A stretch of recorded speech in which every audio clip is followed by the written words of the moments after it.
हमने शहर को दी एक नई पहचान, हम हैं सिंघानिया बिल्डकॉन।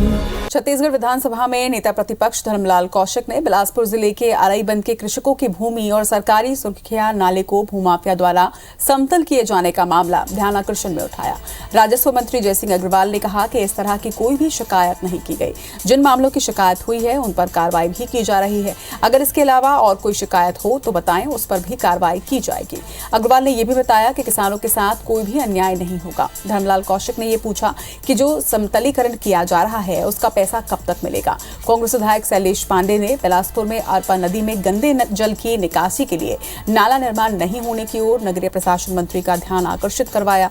इस पर मंत्री शिव कुमार डहरिया ने जवाब देते हुए कहा कि अपशिष्ट जल निकासी के लिए लगभग 4.5 किलोमीटर से अधिक का नाला निर्माण किया जा रहा है। चरणबद्ध तरीके से काम जारी है। वहीं पहले चरण का टेंडर हो चुका है। 19 करोड़ 64 लाख की राशि के साथ नाला निर्माण की स्वीकृति भी हुई है। वहीं पेयजल के लिए अमृत मिशन योजना के तहत काम किया जा रहा है।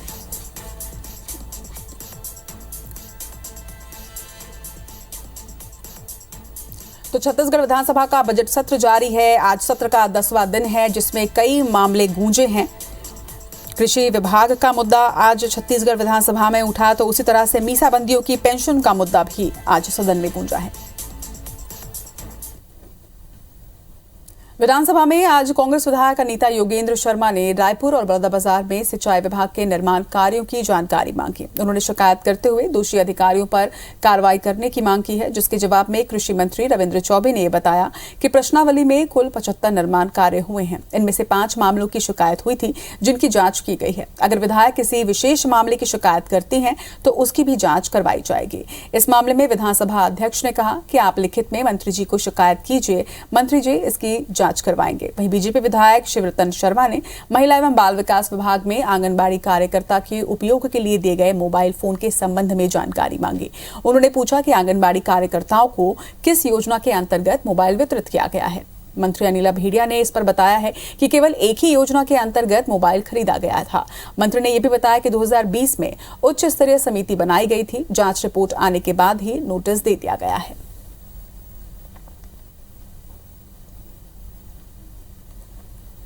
छत्तीसगढ़ विधानसभा में शून्यकाल के दौरान बीजेपी विधायकों ने मीसाबंदियों की पेंशन का मामला उठाया। विधायकों ने इस मामले में लाए गए स्थगन प्रस्ताव पर चर्चा की मांग रखी। वहीं विधायक शिवरतन शर्मा ने कहा कि 1975 के आपातकाल में जिन्होंने यातनाएं झेली हैं उन्हें सम्मान निधि दी जा रही थी, जिसे इस सरकार ने बंद कर दिया है। वहीं विधायक अजय चंद्राकर ने कहा कि कोर्ट की ओर से पेंशन दिए जाने के आदेश के बाद भी सम्मान निधि नहीं दी जा रही। नेता प्रतिपक्ष धर्मलाल कौशिक ने यह आरोप लगाया कि सरकार ने अपनी हठ धर्मता के कारण पेंशन को बंद किया है। वहीं इस मामले में बीजेपी विधायक चर्चा की मांग पर अड़े रहे। बीजेपी ने आरोप भी लगाया कि सरकार कोर्ट के आदेश का अपमान कर रही है। वहीं इसे लेकर विपक्ष ने जमकर नारेबाजी की। इस दौरान बीजेपी विधायकों और सत्ता पक्ष के बीच नोकझोंक भी हुई, जिसके चलते सदन की कार्रवाई 5 मिनट के लिए स्थगित करनी पड़ी।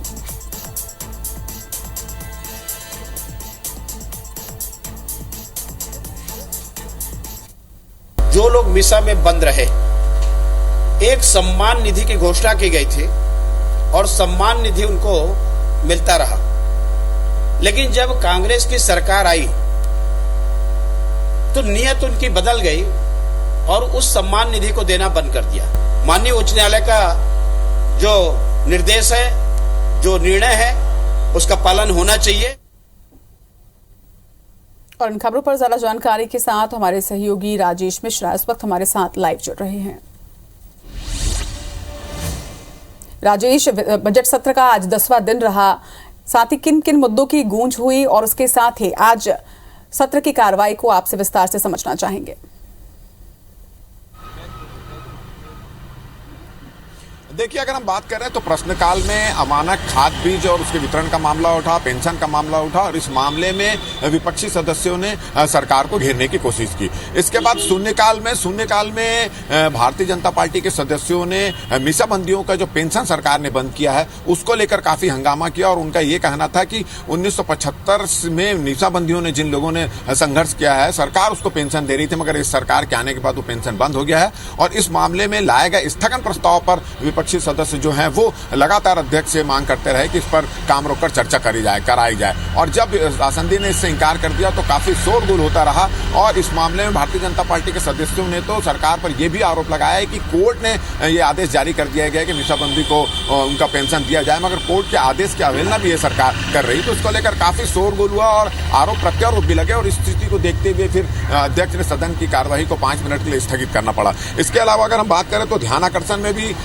चूंकि आज सत्र का 17वां अवसान होने की पूरी संभावना है तो 63 ध्यानाकर्षण लगाए गए थे, मगर अध्यक्ष ने व्यवस्था के हिसाब से 4 ध्यानाकर्षण पर चर्चा कराई, जिसमें प्रमुख रूप से अगर हम बात करें तो भारतीय जनता पार्टी के जो विधायक हैं उन्होंने भिलाई के कालीबाड़ी जो चौक के पास स्थित जो एक जमीन बेशकीमती जमीन है 7-8 करोड़ की जमीन की खरीदी में भ्रष्टाचार का आरोप लगा और उन्होंने कहा कि धर्मेंद्र यादव नामक एक व्यक्ति को फायदा पहुंचाने के लिए नियम का पालन नहीं किया गया और इस व्यक्ति को जमीन दे दी गई। और इस मामले में कांग्रेस के एक विधायक का नाम आने पर काफी कांग्रेस के जो वरिष्ठ मंत्री हैं कैबिनेट मंत्री मोहम्मद अकबर और अरविंद चौबे ने इस पर आपत्ति जताई कि इस मामले में विधायक का नाम जो आ रहा है वो बिल्कुल गलत है और उसमें अध्यक्ष से इसको विलोपित करने की मांग की और इसको लेकर भी काफी तू मैं होती रही सत्ता पक्ष और विपक्ष के बीच। अंततः विधायक का नाम विलोपित कर दिया और पूरा मामला शांत करने के अध्यक्ष ने कोशिश।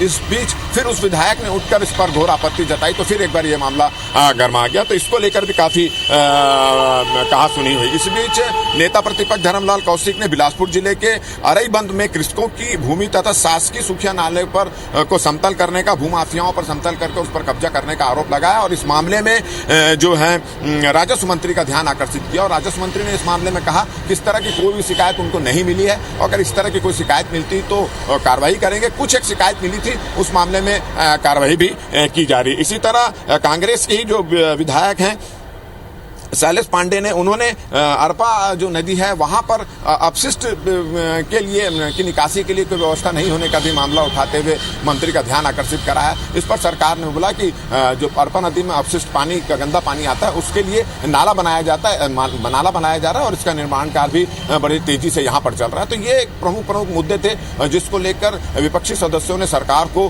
घेरने की कोशिश की और कई बार वाद विवाद और तू-तू-मैं-मैं की स्थिति भी निर्मित हुई। जी, कई अहम मुद्दों पर आज सदन में चर्चा हुई है। तमाम जानकारी के लिए आपका बहुत बहुत शुक्रिया राजू।